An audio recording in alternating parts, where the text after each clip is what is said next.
For my IOP, I decided to look into the themes of Charles Dickens' literature, respectively Great Expectations.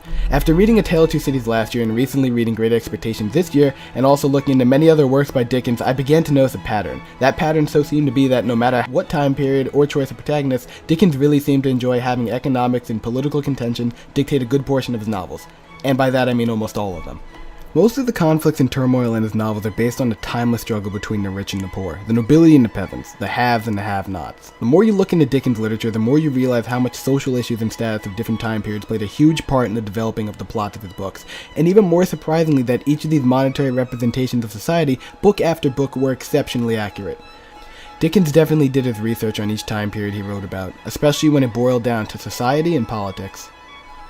Now, his presentation isn't meant to look at what political themes were used in the novel and how they were incorporated, because after having extensive study guides and in-depth discussions on the book, most of us should already know this. What I'm really looking at is more of why they were used and what it tells us about the story, and in order to explain that, I still need to look at what was previously mentioned anyways. Great Expectations takes place in England during the 1800s, on the verge of the approaching Industrial Revolution. This advancement in technology made way for many efficient means of production and transportation, including the steamboat, factories, and prison colonies.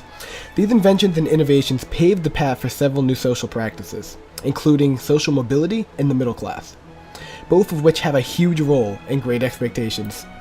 Social mobility was a concept that someone who was born to a really poor family could grow up in a world where they are at equal opportunity to be on the same monetary level as a bunch of rich elitists who inherited all their money. Or more simply put, this was the era of the made man, and people could make money and rise out of their lowly social class. Our wonderful little protagonist Pip is born into a dirt poor family compared to others, and although technically becomes an elitist through his benefactor, there's still plenty of other characters either directly mentioned to have climbed the social ladder or are assumed to be. Another important thing is the middle class, in that prior to this movement, everyone was either rich or poor and there was no happy medium. When it came to money and status, people stood at both ends of the spectrum and very few people lingered in between. With a new working class, there was something finally bridging the lower class and the upper class together. Some of Pip's later acquaintances and friends thrive in the middle class, such as Herbert, Pumblechook, and other merchants. However, all this could not have happened if it wasn't for the rise in public education, which created this metropolitan trifecta for the beginning of a modern age.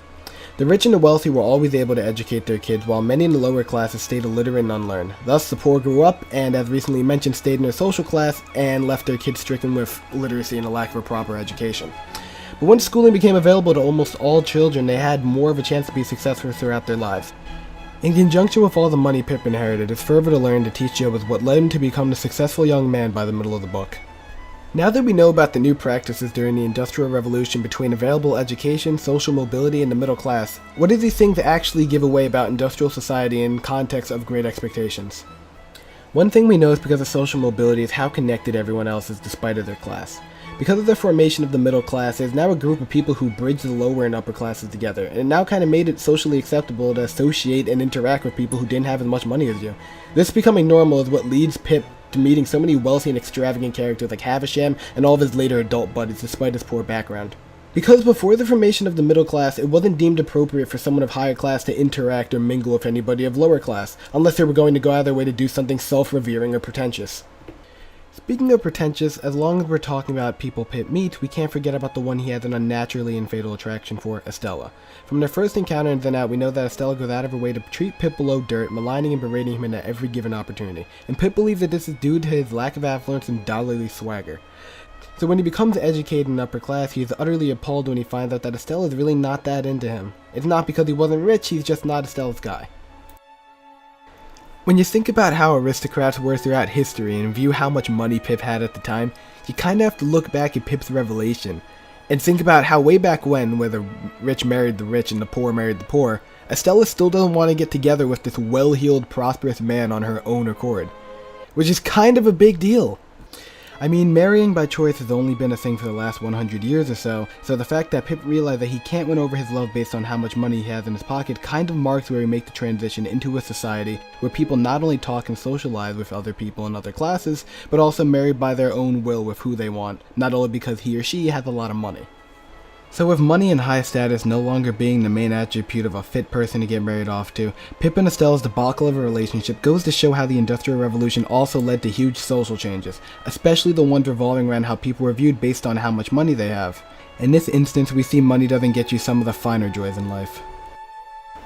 So between failed love interests and all the interclass relationships of all the characters in the novel, I think Dickens is really trying to tell us that the creation of the middle class and all the other results of the Industrial Revolution led to the age of realism, where people respected and appreciated others for who they were, rather than the superficial materialistic values that many prior to this time period let themselves be represented by. Not only that, but people were no longer labeled by how much money they had, since that was now a characteristic that was up to change. A really important theme I now realize in Great Expectations is something that we kind of skipped over. It's not just the Industrial Revolution, social progress being made, it's what it brought after, and that so happened to be the ideology that money doesn't buy you everything.